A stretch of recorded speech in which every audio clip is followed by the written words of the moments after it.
ठीक है बच्चों, तो अब तक हम लोगों ने परम्यूटेशन कम्बिनेशन के अंदर 5 डिफरेंट लेक्चर्स लिए हैं और पिछले लेक्चर में और उससे पिछले से छोटे छोटे पॉइंट्स को हम लोग देख रहे हैं। एक सिचुएशन क्रिएट कर रहे हैं और उसके अंदर क्या फॉर्मूला होगा, क्या रिजल्ट आएगा, उन सब बातों को ध्यान में रखते हैं और फिर उसको आगे बढ़ाते हैं। आज भी वैसा ही कुछ है हम लोगों का प्लान कि 4, 5, 6 अच्छे छोटे छोटे कंसेप्ट्स लेंगे, उनसे रिलेटेड क्वेश्चंस को हम लोग डिस्कस करेंगे। तो एक चीज़ है कि एक हमने पहले देखा बेटा कि हमारे पास n डिफरेंट थिंग्स हैं, उसमें से m पर्टिकुलर थिंग सेलेक्टेड है, उसको अरेंज कर रहे हो, या रिजेक्टेड है, उसको अरेंज कर रहे हो। ठीक है, तो ये हो गया था हमारा, उसके लिए हमने फॉर्मूला लिख लिया था। लेकिन अब मान लो कि n में से हमें अरेंज करना है, सबको अरेंज करना है, लेकिन m पर्टिकुलर थिंग्स जो है वो कह रहे नहीं हम इकट्ठे चलेंगे भाई। मान लीजिए 10 लड़के हैं, उनको अरेंज करना है, लेकिन 3 लड़कों का ऐसा अपना बॉन्डिंग है कि वो कह रहे हैं कि नहीं सर हम तो नहीं हिलेंगे, हम हमेशा साथ रहेंगे, हम 3 के बीच में कोई नहीं आना चाहिए। तो इस तरह की जो सिचुएशन आएगी उसके लिए क्या अप्रोच रखते हैं हम लोग, तो है permutation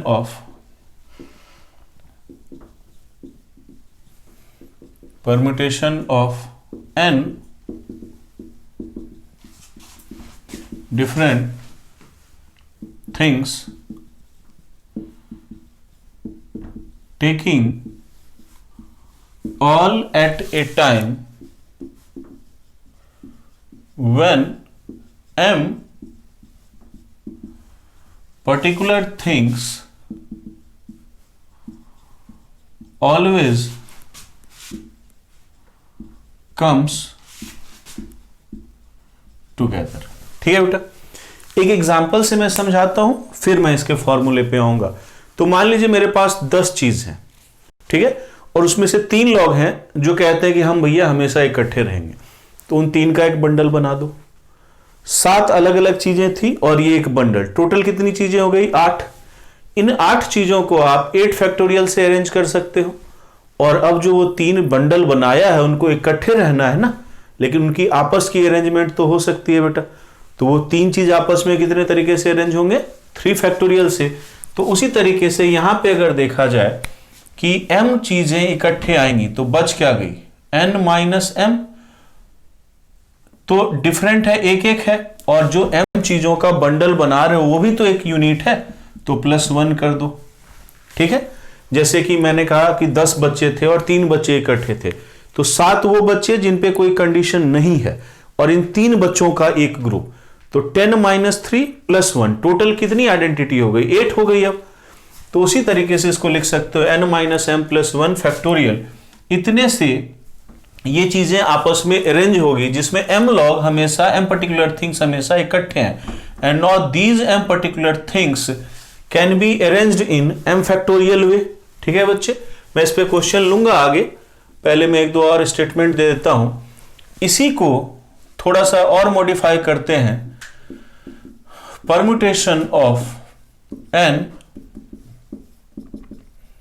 different things taking all at a time when m particular things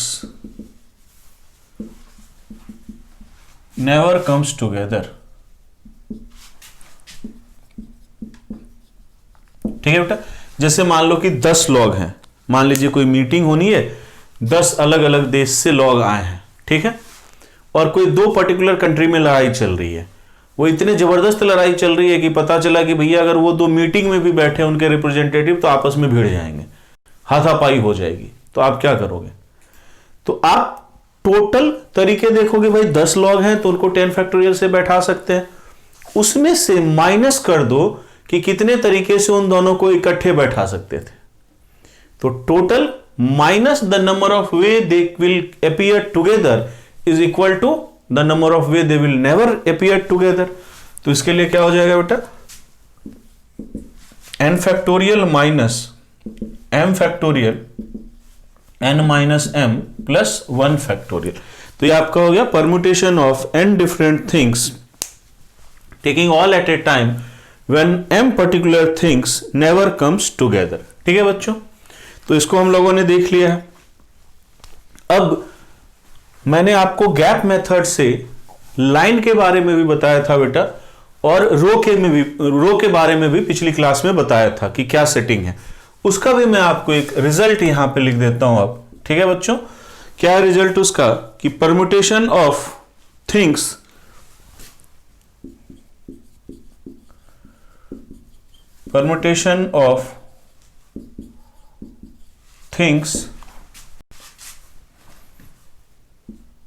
out of which n things are different but are of one variety। R of one variety लिख लो या क्लास लिख लो, R of one class and n minus 1 things are different but are of another class,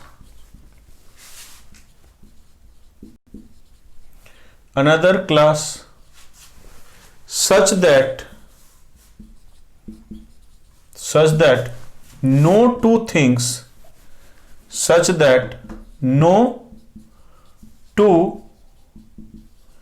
things of same variety या same class comes together। इस statement को एक बार अच्छे से आप देखेंगे, ठीक है, तब जाकर के इसका मतलब समझ में आएगा। Permutation of n different things, या कह लो कि n things out of which permutation of things out of which n, मतलब जैसे मान लो मैंने एक सवाल दिया था कि भाई 5 बॉयज और 5 गर्ल्स कितने तरीके से खड़े हो सकते हैं कि कोई भी 2 लड़की इकट्ठे ना आए या कोई भी 2 लड़के इकट्ठे ना आए। तो इसमें 2 बातें होंगी, एक होगा अलोंग ए रो और एक होगा अलोंग ए लाइन। तो पहले मैं बात करूंगा इन ए रो की। ठीक है बेटा, कंडीशन मेरा वही है, देखो n डिफरेंट थिंग्स। अब n बॉयज है, 5 बॉयज हैं, तो बॉयज आपस में तो डिफरेंट है ना, बट वो एक कैटेगरी के हैं, एक वैरायटी के, एक क्लास के, वो बॉयज हैं।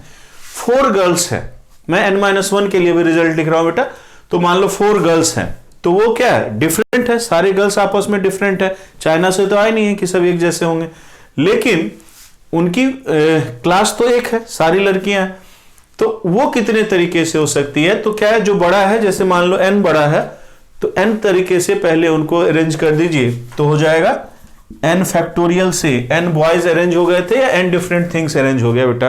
अब इसके बाद जो उनके अंदर आपको गैप बन रहा है, ठीक है बेटा, जो उनके अंदर गैप बन रहा है, उस गैप के अंदर हम n-1 थिंग्स को रखेंगे। तो इसको कितने तरीके से रख सकते हैं बेटा, n-1 फैक्टोरियल तरीके से रख सकते हैं। किसी भी तरीके से सोचिए, मान लीजिए कि 5 लड़कियां, 5 लड़के हैं, 4 लड़कियां, 4 लड़कियों को बिठा दो, 4 फैक्टोरियल से बैठी। अब उनके बीच में कितने गैप बन गए, तो उनके बीच में बेटा गैप बन गए आपके 5, 4 लड़कियां हैं, 5 गैप बन गए, गैप मेथड। उन 5 जगह पे 5 लड़के कितने तरीके से बैठेंगे, 5 फैक्टोरियल। या आप 5 लड़कों को पहले बैठा दो, कोई बात नहीं, 5 लड़कों को बैठा दिया। तो अब कंडीशन क्या हो जाएगी, देखो कि अगर आप लड़कियों को बैठाने जाओगे, स्पेशल जगह है, उनमें आप उनको रखते चलो। तो ये तरीका है आपका n फैक्टोरियल, n-1 फैक्टोरियल। तो बेटर है जो छोटा है उसकी सेटिंग पहले कर दो, ताकि उनके बीच में फिर हम डिफरेंट चीजों को रख सकें जो अनदर क्लास के। तो ये किसके अंदर हुआ बेटा, ये हुआ आपको इन रो। अब सेम बात अगर आ जाती इन ए लाइन, मैं अब पूरा स्टेटमेंट नहीं लिख रहा हूं, आप चाहो तो मैं लिख सकता हूं पूरा स्टेटमेंट भी, लेकिन मैं इसी में कह दे रहा हूं, इतनी ही बातें होंगी। तो ये था comes together in a row, comes together in a line. मैंने क्या बताया था, लाइन जब होगा बेटा तो उसको को किसी को फेस कर रहा होगा। बॉयज एंड गर्ल्स के केस में क्या बताया था मैंने कि अगर लड़के से शुरू हो रहा है तो 5 लड़के हैं तो भैया कितनी जगह होगी, 5 फैक्टोरियल हो गया अरेंजमेंट, ठीक है। और इन 5 फैक्टोरियल के बाद उनके पास आपको गैप देखेंगे आप तो कितना आ जाएगा बताइए, या इसको रुको, ये नीचे मजा नहीं आ रहा लिखने में, इसको मैं लिखता हूं बेटा दोबारा से, ठीक है। इन्हें लाइन को मैं दोबारा से एक्सप्लेन कर देता हूं ऊपर, ये छोटा जगह, इसको लिख लो एक बार, 2 चीजें होंगी कंफ्यूज कर जाएंगे आप, तो it's better to see the things one by one. PNC ऐसे ही बहुत कंफ्यूजन है इसमें, तो पहले आप इस स्टेटमेंट को लिख लीजिए, ठीक है बच्चों। तो ये रिजल्ट हो गया। अब एक रिजल्ट देखिए कि रो में आपके पास n चीजें हैं, ठीक है, और उन n चीजों में से मैं r लगातार चीजों को चुनना चाहता हूं, ठीक है बच्चे। जैसे मान लो कि मेरे पास ये 1 2 3 4 5 6 7 8 9 10, ये 10 बॉल्स हैं, B1 B2 B3, मान लीजिए डिफरेंट है, से B1 है, B2 है, B3 है, B4 है, B5 है, B6 है, B7, B8, B9, B10. I want to select 3 consecutive balls, ठीक है। तो आप कहोगे सर यहां से बात शुरू होगी, B1 B2 B3, B2 B3 B4, B3 B4 B5 से चलते हुए आखिरी में कहां पे रुकोगे बेटा, B8 B9 B10 पे रुकोगे, ठीक है। 3 लगातार चीजों को चुनना है, तो B1 B2 B3 लगातार है, B2 B3 B4 लगातार है, B3 B5 B6 ऐसे लगातार है। तो हम अगर रो की बात करें तो 3 लगातार चीजों को हम कितने तरीके से चुन पा रहे हैं, 8 तरीके से चुन पा रहे हैं। अगर मैं इसी का फॉर्मूला बनाना चाहूं तो मेरे लिए n की जगह क्या है 10, कितनी चीजों को लगातार चुन रहे, मान लो r, तो ये हो गया 3। रिजल्ट क्या आया है, तो 10 माइनस 3 प्लस 1, तो लिख सकते हो n माइनस आर प्लस 1। ध्यान देना कोई फैक्टोरियल वैक्टोरियल ऐसी कोई बात यहां पे नहीं है, वी आर जस्ट सेलेक्टिंग, ठीक है बच्चे। तो रिजल्ट है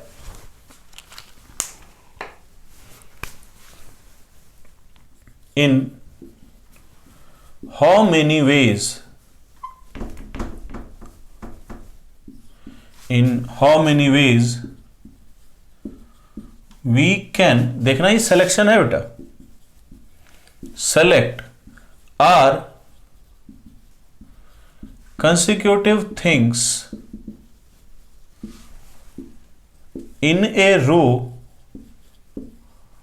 out of, in a row out of n things, क्या हो जाएगा बेटा, n माइनस आर प्लस 1। यही चीज आगे चल के आप देखोगे जब हम लोग सर्किल में बात करेंगे तो वो n ही रह जाता है, इसीलिए इसको मैंने यहां पे अलग से आपको एक्सप्लेन किया है बेटा। कई बार क्वेश्चन पूछा जाएगा आपको इस पे, तो वहां देखेंगे हम लोग इस चीज पे। चलिए, I hope it is clear. अब मैं अगेन एक कंसेप्ट को बताऊंगा, वन लाइनर ही कंसेप्ट है, but after that I will take a very good example. काफी अच्छा सवाल भी मैं उसके बाद लूंगा, ये हम लोग उसको देखेंगे। I hope it is clear. चलिए इसको हटाते हैं and now come to different concept.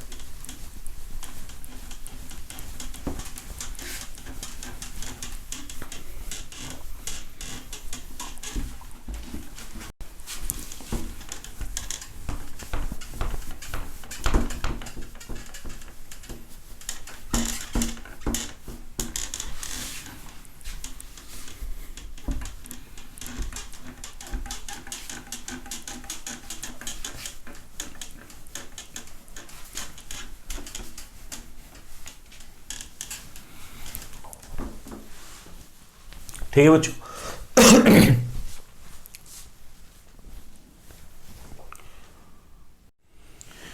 तो चलिए ये देखिए, ये कंसेप्ट बड़ा ही सही है बेटा। क्या है ये? सक्सेसिव कॉम्बिनेशन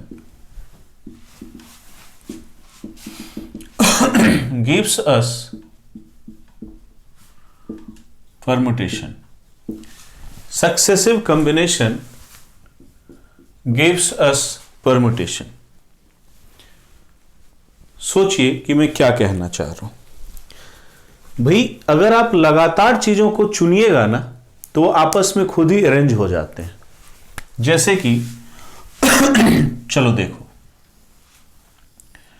मान लो आपके पास यहां पे 3 बॉक्सेस हैं, 3 डिजिट की जगह है और मेरे पास 1 2 3 4 5 6 7 8 9 ये डिजिट है।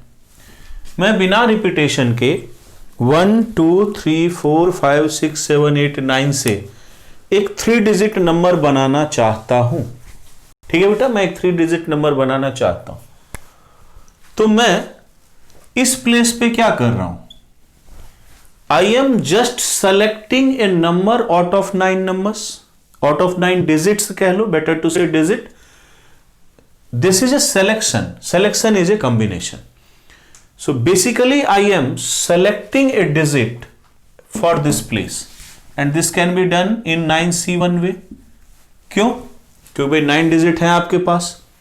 अब इस प्लेस पे आप क्या कह रहे हो? एक डिजिट आपने इस्तेमाल कर दिया, 8 बच गए। Again what you are doing? You are selecting, you are not arranging, you are selecting a digit out of the remaining 8। Again यहां पे आप क्या कर रहे हैं?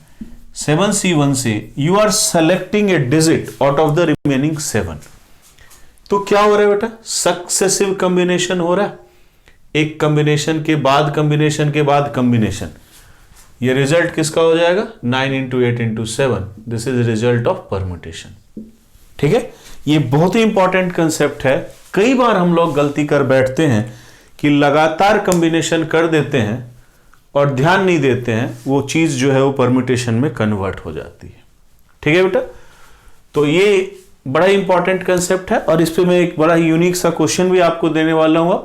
तो ये बात समझ लीजिए सिंपल से कि सक्सेसिव कॉम्बिनेशन, एक ही फ्रेम में लगातार अगर आप कॉम्बिनेशन कर रहे हैं तो वो परम्यूटेशन बन जाता है। So the question point is successive combination gives us permutation. अब इस पे मेरा एक सवाल है, चलिए बच्चों तो देखते हैं सवाल। मान लीजिए कोई एक चोर है, उसने मंदिर के बाहर से जूते चोरी किए। ठीक है, मंदिर के बाहर 16 जूते थे। जूते मतलब पेयर ऑफ शूज नहीं, डिफरेंट 8 पेयर ऑफ शूज कह सकते हो, 16 जूते थे। तो मंदिर के बाहर 16 जूते थे। ठीक है, हमारे पास 16 शू है। कितने तरीके से वो 6 जूतों को चोरी कर सकता है? कितने तरीके से वो 6 जूतों को चोरी कर सकता है? चोरी करना मान लो कि अच्छा नहीं लगता बोलना, तो कितने तरीके से वो 6 जूतों को पिक कर सकता है ताकि एग्जैक्टली 2 पेयर ऑफ शूज को वो पिक करे। ठीक है, तो सवाल है मेरा, इन how many veg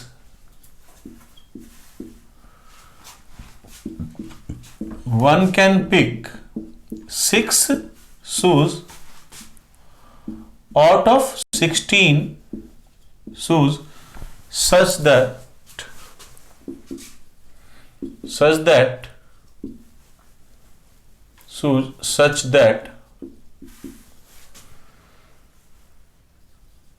it should contain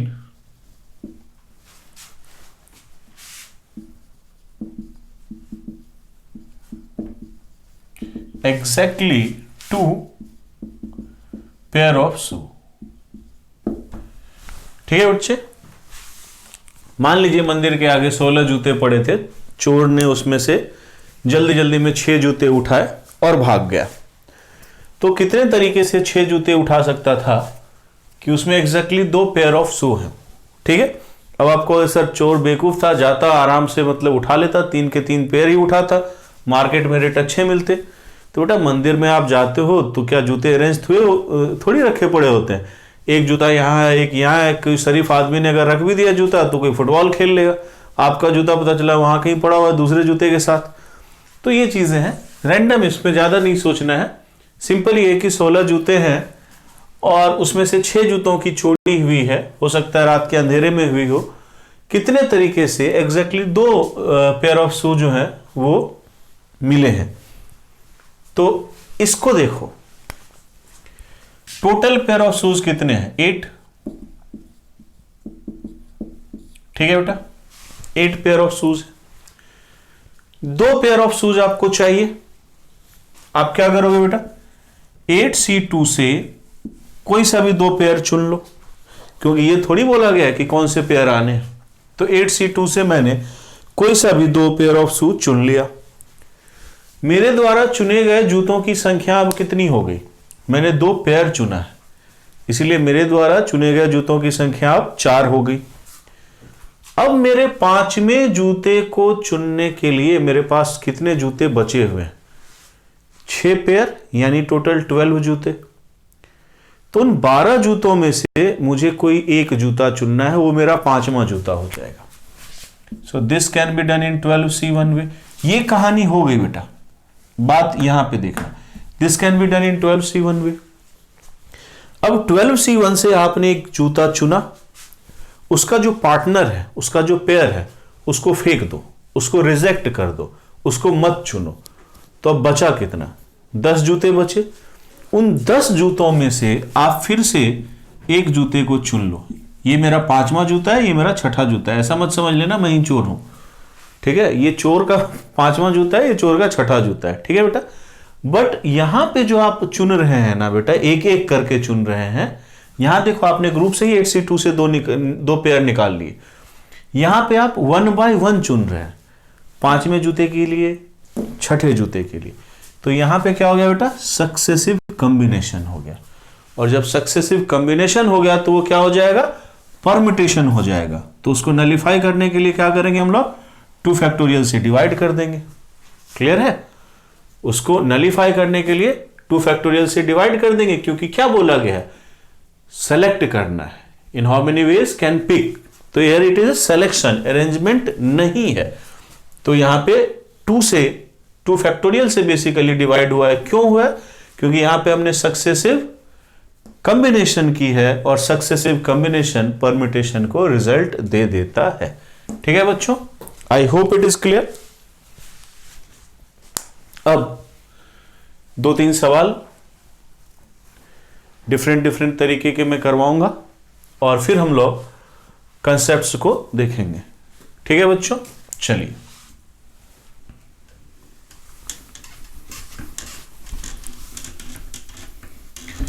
थोड़ा पीएनसी मिक्स रहेगा बेटा, यहां पे कहीं कॉम्बिनेशन भी रहेगा, पीएनसी मतलब कॉम्बिनेशन भी रहेगा और परम्यूटेशन भी रहेगा। थोड़ा सा सोचना है, दिमाग खोलना है। क्वेश्चन देखिए, in how many ways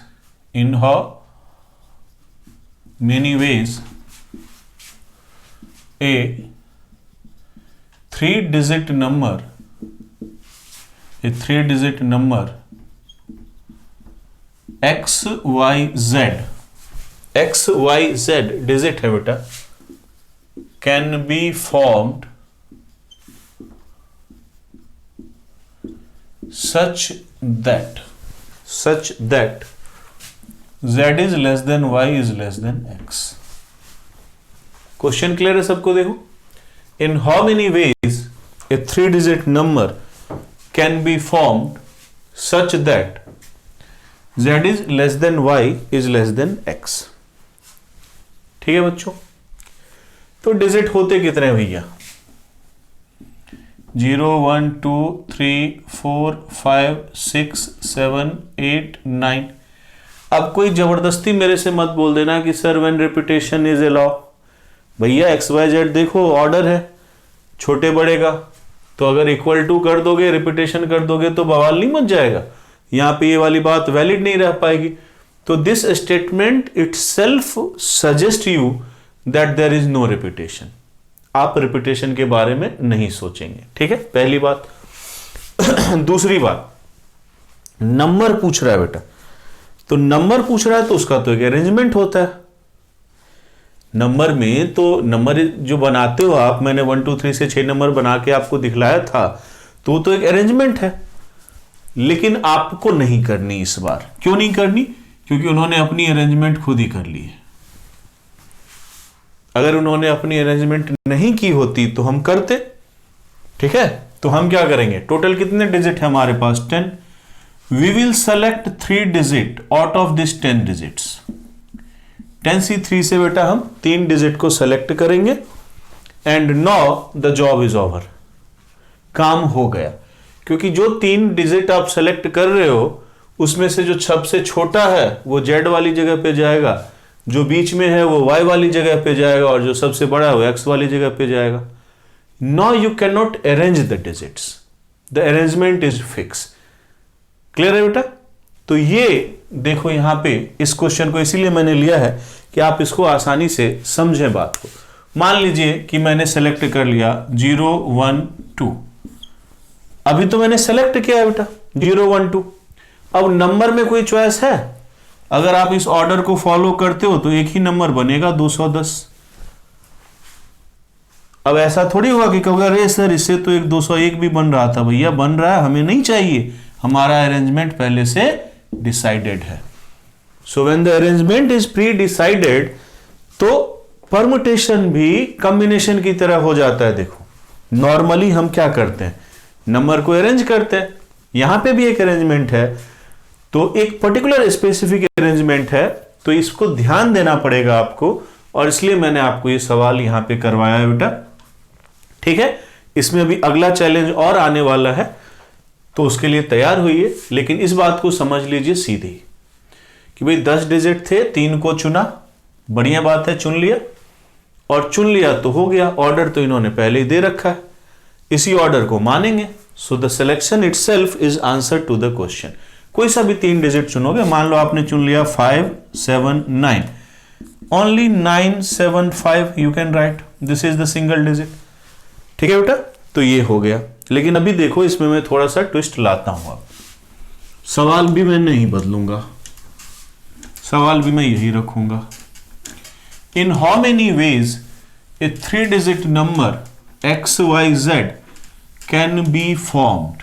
In how many ways a 3 digit number XYZ can be formed such that X is less than Y is less than Z?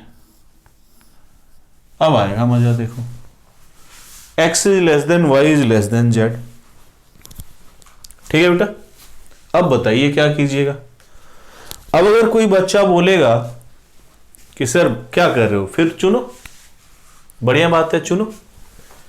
0 है, 1 है, 2 है, 3 है, 4 है, 5 6 7 8 9।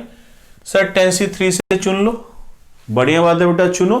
और चुनने में 0 चुन लिए, ठीक है, चुनने में 0 चुन लिए। इनइक्वलिटी से 0 को कहां रखोगे, यहां, तो हो गया 3 डिजिट नंबर बना ही नहीं, क्या रह गया, 2 डिजिट नंबर रह गया। ठीक है, तो ये अब चीज आपके पास आ गई है बेटा। तो अब इसको आप कैसे करेंगे, ठीक है, आप लोग चाहें तो 1-2 मिनट ट्राई कर सकते हैं और फिर हम लोग डिस्कस करेंगे इस क्वेश्चन को।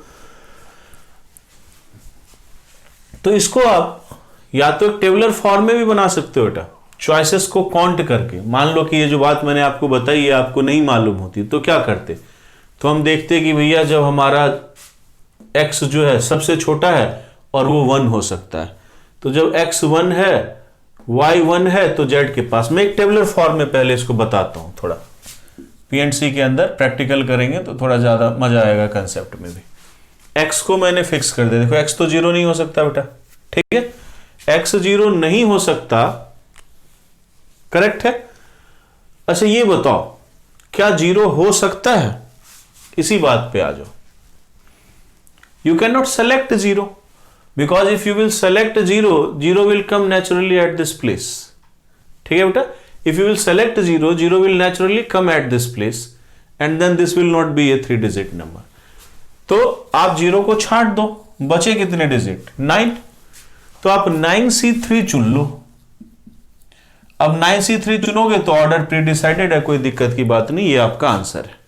ठीक है बच्चे, लेकिन मैं इसको थोड़ा इस टेबुलर फॉर्म से भी बताना चाहूंगा। Let's verify this. हम लोग आंसर तो सही है, बट आप एक ये भी मेथड सोचिए, सीखिए, अगर ये दिमाग से मिस कर गया तो।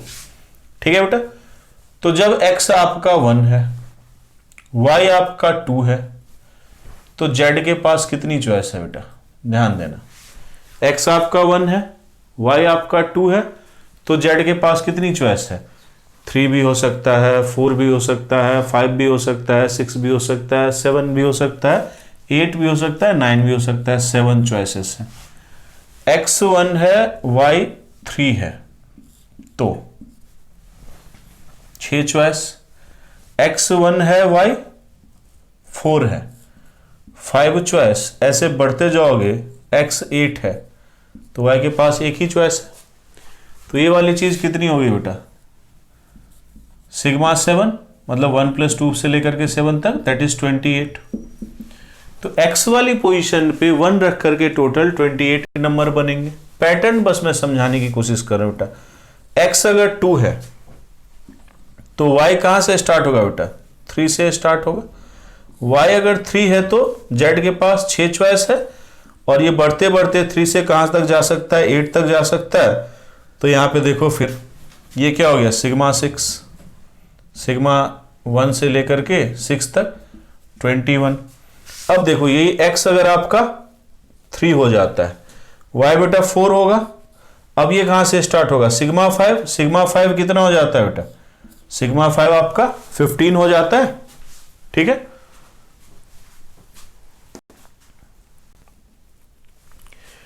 ठीक है बच्चों, सिग्मा से कंफ्यूज मत करना। सिग्मा का मतलब 1 से लेकर के 7 तक का सम, प्रॉपर सिग्मा पे मत चले जाना। 1 से लेकर के 6 तक का सम, तो 1 से लेकर के 7 तक का सम 28, प्लस 1 से लेकर के 6 तक का सम 21, प्लस 1 से लेकर के 5 तक का सम 15, प्लस 1 से लेकर के 4 तक का सम 10, प्लस 1 से लेकर के 3 तक का सम 6, प्लस 1 से लेकर के 2 तक का सम क्या हो जाएगा बताओ? 3। 1 से लेकर के 2 तक का सम 3, और लास्ट डिजिट क्या हो जाएगा बेटा? जब यहां पे 7 हो, यहां पे 8 हो, यहां पे 1 हो। ठीक है, लास्ट डिजिट क्या होगा? जब x की जगह क्या होगा? 7, y की जगह 8, z की जगह 9। ठीक है बच्चे, उससे जैसे ही एक पहले आओगे कि x की जगह पे मान लो 6 है, x की जगह पे 6 है, तो देखो यहीं पे हो गया। y के लिए 7 भी एक चॉइस है, 8 भी एक चॉइस है। y के लिए जब 7 चॉइस है तो z के लिए 8 और 9 दो चॉइस है, और जब y के लिए 8 एक चॉइस है तो z के लिए 9 एक चॉइस है। तो ये हो गया, और जब आपका लास्ट है तो ये 1। आप इसको ऐड करें आराम से, तसल्ली से, both the quantity will be same. 9c3 की जो वैल्यू आएगी वो वैल्यू और ये वाली वैल्यू बिल्कुल सेम आएगी बेटा। Addition is easy. 6 3 9 1 10 10 20 20 15 कितने हो गए? 35 35 20 55 1 56 20 76 76 और 8 कितना हो गया बताओ? 76 प्लस 8 84। ठीक है बेटा, 9c3। 9c3 को लिखोगे 9 factorial by 3 factorial 6 factorial, 9 into 8 into 7 by 3 factorial हो गया बेटा 6। तो इसको काटो, ये हो गया 3, ये हो गया 2, इसको भी काट दो तो ये हो गया 4। ठीक है बेटा, तो 28 into 3 that is 84। Correct. So this is the situation, this is the answer. तो ये मैंने थोड़ा सा आपको इसलिए बताया बेटा कि अगर कभी हम लोग कंफ्यूज कर जाएं तो भी दिक्कत ना हो, we can handle the situation. कि अगर सर ने एक फॉर्मूला बताया था वो मिस कर गए हैं, तो ये बेसिक अप्रोच है, रोड मैप है, यहां से भी कर सकते हो। ठीक है बच्चों, अदरवाइज नॉर्मली लगता है सर जब फॉर्मूला तो याद था ही, प्रोसेस से क्या करना, जान लेना चाहिए दोनों चीजें बेटा। ठीक है, तो ये हम लोगों ने देख लिया। चलिए गुड, बहुत बढ़िया। फटाफट लिख लीजिए और दोनों मेथड लिखिएगा बेटा। ठीक है, चलो रब करता हूं मैं अब इसको।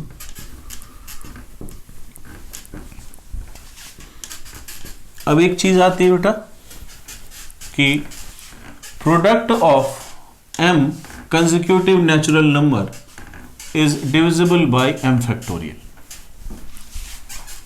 Product of m consecutive natural number is divisible by m factorial।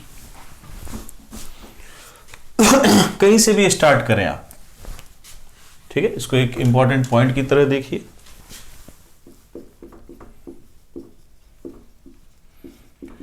Product of m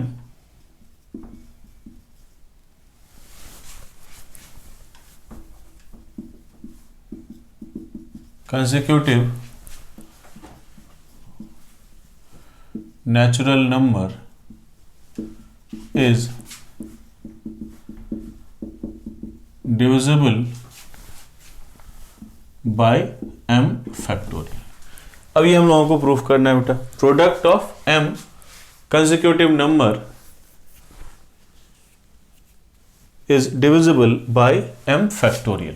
तो मान लो कहीं से भी शुरू करो, से k से अपन शुरू करते हैं बेटा, ठीक है। तो पहला नंबर हो गया k, दूसरा हो जाएगा k+1, तीसरा हो जाएगा k+2, चौथा हो जाएगा k+3। तो चौथा नंबर है k+3, दूसरा नंबर है k+1, तीसरा नंबर है k+2। तो क्या हो जाएगा, k+m-1 हो जाएगा। Product of m consecutive number starting from k will be k into k+1 into k+2 into k+3 से k+m-1।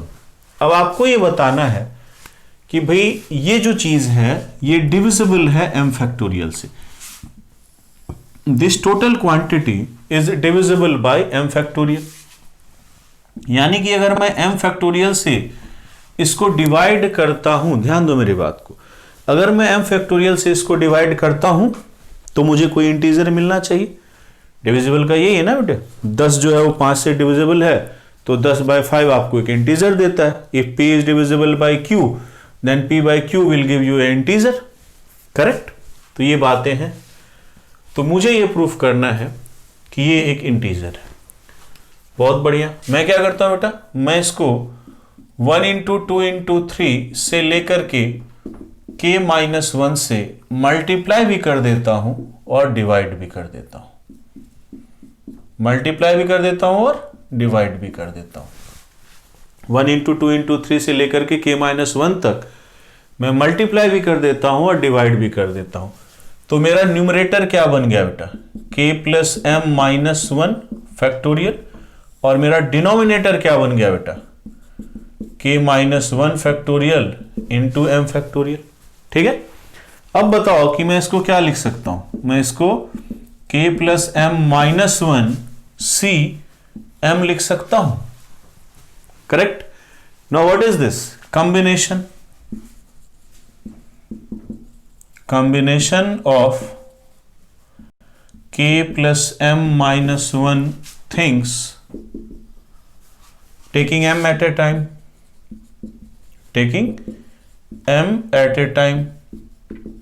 ठीक है बेटा, taking m at a time, बढ़िया, अच्छी बात है भैया, taking m at a time। तो कॉम्बिनेशन का या परम्यूटेशन का रिजल्ट जो बेटा हमेशा एक नेचुरल नंबर होता है, ठीक है। Always result of permutation and combination is a natural number, so certainly this will be some integer, some, correct। तो ये here comes the proof। इस तरीके से आप ये बात प्रूफ कर सकते हो कि product of m consecutive integer is divisible by m factorial, ठीक है बच्चों। इसको अच्छे से लिख लीजिए, फिर मैं एक और रिजल्ट आपको यहां पे बताने वाला हूं। I hope it is clear, the concept is clear to you all। चलिए आगे बढ़ते हैं।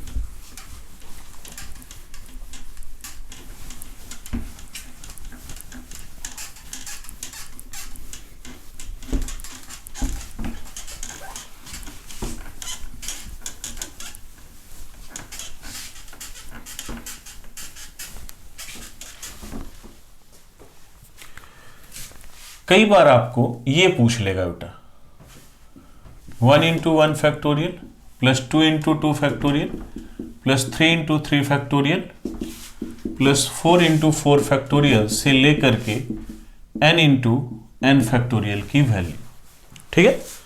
1 into 1 factorial plus 2 into 2 factorial plus 3 into 3 factorial से लेकर के n इंटू n प्लस 1 की n इंटू n फैक्टोरियल की वैल्यू। लेट मी से इट Sn, मुझे इसका सम चाहिए, सिंपल बात है, मुझे इसका सम चाहिए। तो बेटा मेरा Tn क्या होगा, मेरा Tn होगा n into n plus 1 factorial, भाई 1 रखोगे तो 2 रखोगे तो 3 रखोगे तो ये मिल रहा है।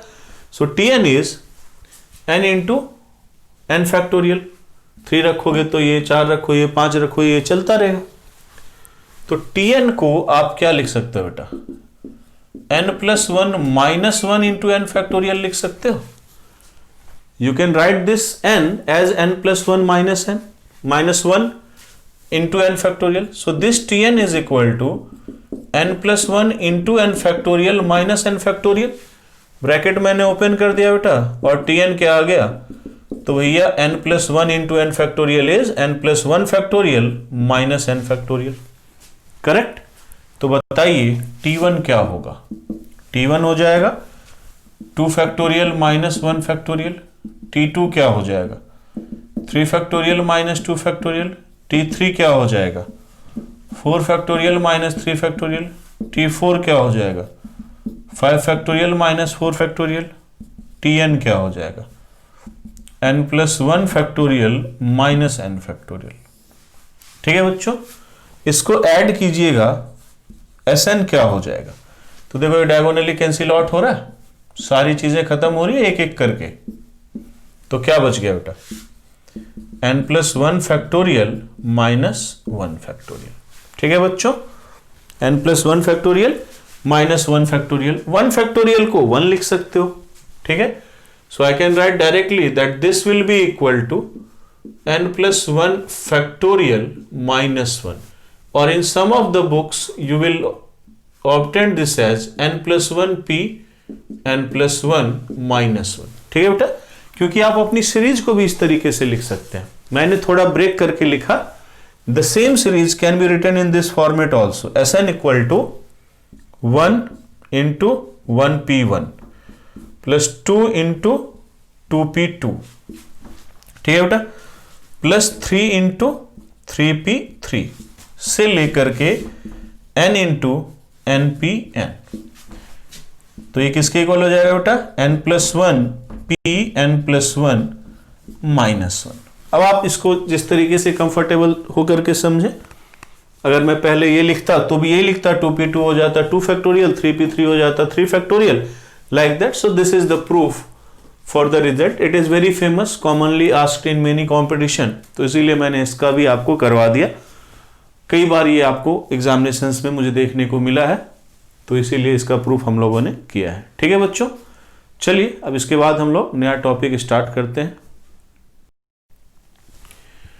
ठीक है बच्चों, अब हम लोग देखते हैं आज के लास्ट टॉपिक पे, combination when few things are identical. जैसे परम्यूटेशन में क्या था ना बेटा, n factorial by p factorial, q factorial, r factorial, उसी तरीके से अगर हम लोग कॉम्बिनेशन में आ जाते हैं कि कुछ चीजें एक जैसी हैं, ठीक है, कुछ चीजें एक जैसी हैं, कुछ चीजें डिफरेंट हैं। ठीक है बेटा, तो इसको हम लोग आज देखेंगे। तो ये है स्टेटमेंट, मैं लिखता हूं, फिर इसके एक्सप्लेनेशन पे आएंगे। combination of n things, combination of n things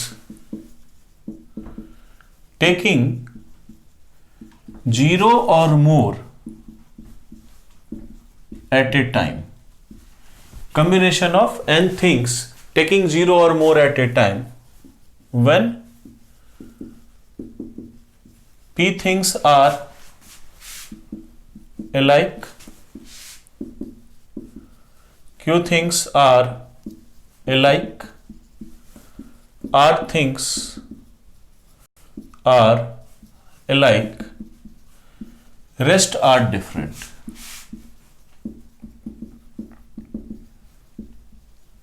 ठीक है बच्चों, स्टेटमेंट देखिए, टेकिंग 0 और मोर एट ए टाइम। ठीक है बेटा, इसको दो तरीके से समझने की कोशिश करो। अगर ये सारे डिफरेंट होते तो क्या करते, NC0 plus NC1 plus NC2 ऐसे जाते आप, लेकिन सारे डिफरेंट नहीं है, कुछ सेम है। बट एक बार पहले सारे डिफरेंट वाले को सोचो, टेकिंग 0 और more at a time, combination of n different things. ये स्टेटमेंट हम लोगों ने पहले कर रखा है पिछली वीडियोस में ही, पिछले लेक्चर्स में ही हम लोगों ने, कि combination of n different things taking 0 और मोर एट ए टाइम, और वो रिजल्ट आया था बेटा NC0 plus NC1 plus NC2 plus NC3 से NCn, and it was equal to 2 raised to the power n। वहां पर मैंने इसको बायनोमियल से कह दिया था कि देखो बायनोमियल की सीरीज है, प्रॉपर्टी लगा के लिख लो, ये होता है 2 की पावर n। आज उसको समझने की कोशिश करो। मान लो आपके पास n चीजें हैं, ठीक है। जस्ट फॉर एन एग्जाम्पल आपके पास 30 चॉकलेट है, ठीक है भैया, 30 चॉकलेट है और 30 के 30 चॉकलेट जो है वो डिफरेंट ब्रांड के हैं, डिफरेंट है। 30 चॉकलेट जो है वो आपके पास डिफरेंट है। एक 5 स्टार है, एक डेयरी मिल्क है। अब मेरी तो उम्र रही नहीं 30 चॉकलेट को याद करने की, आप नाम सोच लेना, हो जाए तो भेज देना, ठीक है बच्चे। तो 30 अलग अलग चॉकलेट्स हैं आपके पास और आपके अंदर घुस गई है कुंभकर्ण की आत्मा। काबिलियत है, आप चाहो तो 30 के 30 भी खा सकते हो, अपनी आत्मा पे भी खा सकते हो, यंग हो आप लोग, कम भी खा सकते हो, और गम में हो, मूड नहीं है तो नहीं भी खा सकते हो, डिपेंड करता है। तो सिचुएशन क्या होगी? तो अगर मैं देखूं, मैं आपसे पूछूं कि बेटा 30 डिफरेंट चॉकलेट्स को ईटिंग 0 और मोर एट ए टाइम कितने तरीके से आप कर सकते हो, तो आप बोलोगे सर 30C0।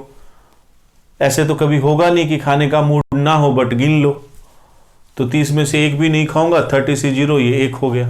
30C1 एक ही चॉकलेट खाऊंगा तो 30 तरीके से खा सकता हूं सर। 30C2 2 चॉकलेट खाऊंगा तो सर इतने तरीके से खा सकता हूं। और एक जिसकी सबसे ज्यादा प्रोबेबिलिटी है सर 30C30 कि मैं बैठ के सारे खा लूंगा, तो वो भी एक तरीका है सर।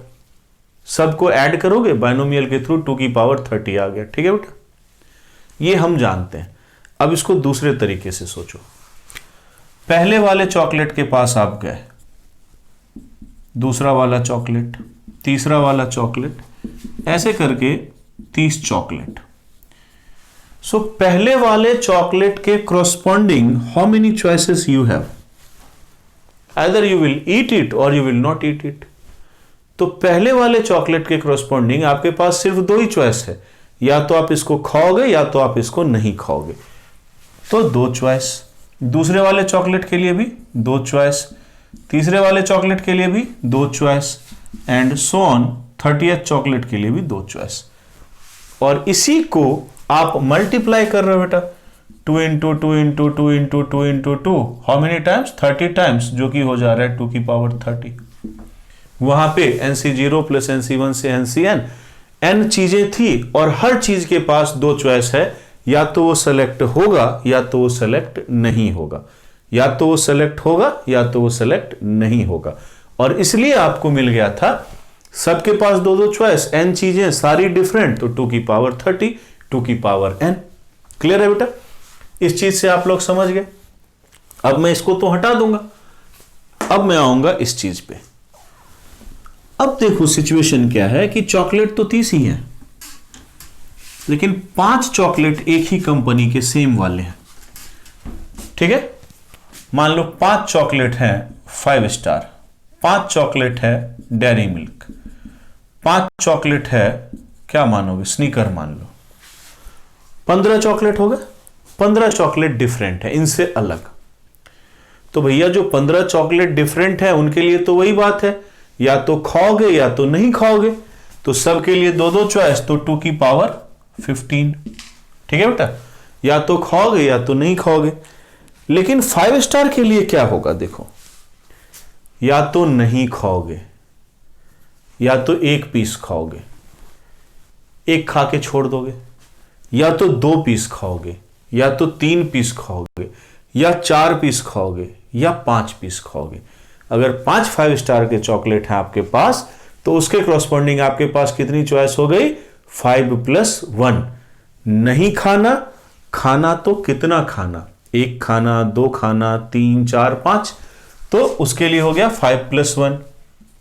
सिमिलरली डेयरी मिल्क के लिए हो गया बेटा 5+1, सिमिलरली स्नीकर के लिए भी हो गया 5+1, करेक्ट, ठीक है।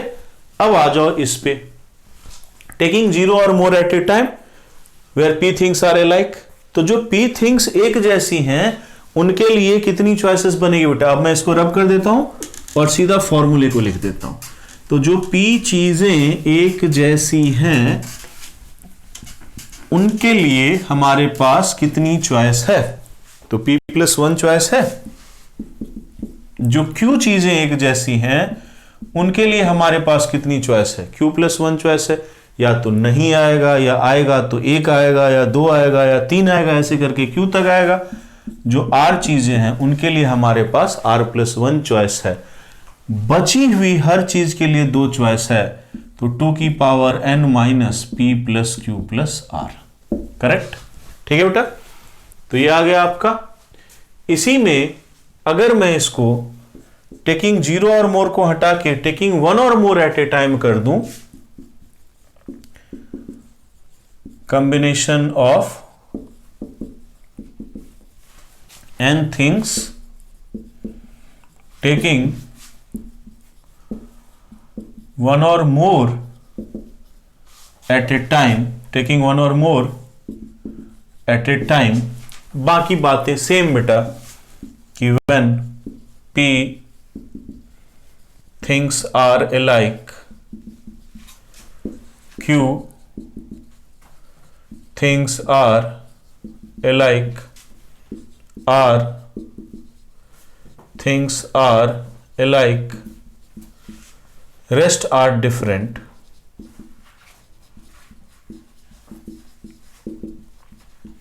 rest are different। तो क्या हो जाएगा बेटा, same p+1 q+1 r+1 2n - p + q + r and whole -1।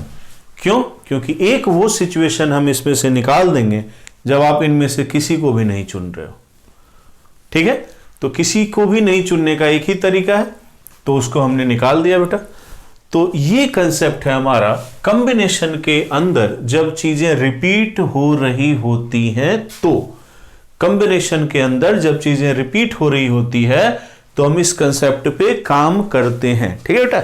अब इस पे आप कोई सा भी क्वेश्चन बना सकते हैं, बट इस कंसेप्ट पे जो सबसे बेस्ट क्वेश्चन बनता है बेटा, या जो सबसे बेस्ट चीज इसके साथ अटैच होती है, वो होती है number of factor and sum of factor. Correct है कि कोई भी आप देखोगे, अब इसके बाद मैं हमेशा वही करवाता हूं, तो इस लेक्चर के बाद जो आपका लेक्चर होगा वो number of factor and sum of factor पे होगा, और आप देखेंगे कि कैसे किसी भी नंबर के प्राइम फैक्टराइजेशन की तरफ हम बढ़ते हैं। और मान लो कि जैसे 36 है, उसका प्राइम फैक्टराइजेशन है 2 की पावर 2 और 3 की पावर 2, तो 2 के एक्स हमको क्या करना है, हमारे पास 2 2 है, चुनना है। या तो नहीं चुनेंगे, या 2 की पावर 1 को चुनेंगे, या 2 की पावर 2 को चुनेंगे, और इस तरीके से हमारे पास फैक्टर्स जनरेट होते हैं बेटा। उसके बारे में बहुत सारी बात की जाएगी। तो जैसे ही आप देखोगे number of factor and sum of factor को, तो इसका बेस्ट एप्लीकेशन आप समझ जाओगे। इसके बारे में और सवाल आते जाएंगे, वो आने वाले वीडियोस में आएंगे। बट एक जो बड़ा सेगमेंट है, जो हमारा अगला क्लास होगा, जो हमारी अगली लेक्चर होगी, वो कंप्लीट इसी 2 कंसेप्ट के ऊपर होगी, इसके क्वेश्चंस के ऊपर होगी।